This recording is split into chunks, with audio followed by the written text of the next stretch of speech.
there's this all-star status, you know, that is attached to certain, I think when you get to a certain point in your LinkedIn profile, you're kind of an all-star. So what are the best practices you can provide? How do you create that brand for yourself? And you know, what are the important key factors that go into that? Love it. A picture, right? Like people want to put a face to a name. If you are branding yourself and you don't have a picture, chances are people, or if you have a profile with no picture, chances are people aren't even going to look at your profile.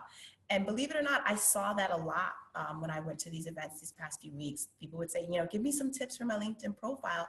And I'd pull up their profile and there'd be no picture. That's the first thing. You want a picture. You also want to grow your network. I saw a lot of profiles with like 2 connections and they were connected to their mom and their sister, right? That's I love the start, but you got to push it a little bit more.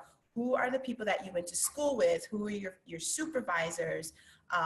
Who are people that you've maybe known before you went into the military, right? If you've got Facebook and you've got a ton of connections, who are the professional connections that you have on Facebook that you can move over to LinkedIn? And granted, you don't want to move everyone, right? We want to be selective, but definitely think about getting to, at the very least, try to aim for 300. I think that's a good number.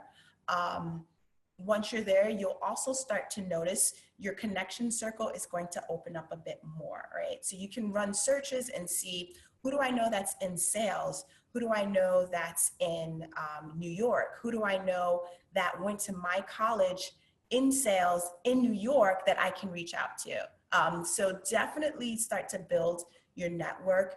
You also want to join groups. So we mentioned the Veteran Mentor Group. That's a good group to join.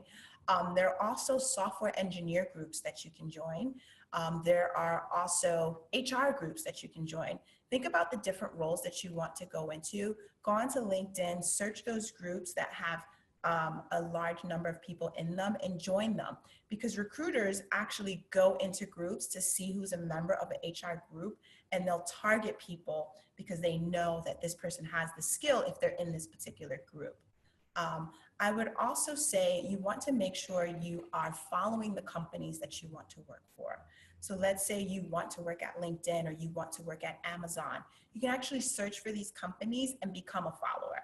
Once you're a follower, a company can actually run a search to gather all of their followers, and they do this frequently, right? I work with teaching recruiters best practices. So they'll want to know who's following their company, because if they know who's following their company, they go after that talent directly. That tells them that this person or these people, they know my brand, they know my company, they know all about me, they must want to work for me. So start by thinking of the companies you would like to work for and then join those companies.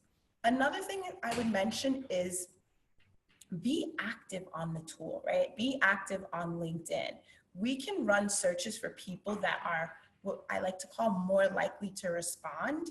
And the reason why we put them in this more likely to respond bucket is because they are active on the tool. So if you started a profile 6 months ago and you haven't logged back in, recruiters can see that, right? And they're probably not going to go after you when they know that there are 30 other people in the same location that are actively, you know, building their brand, engaging people. So I would certainly do that.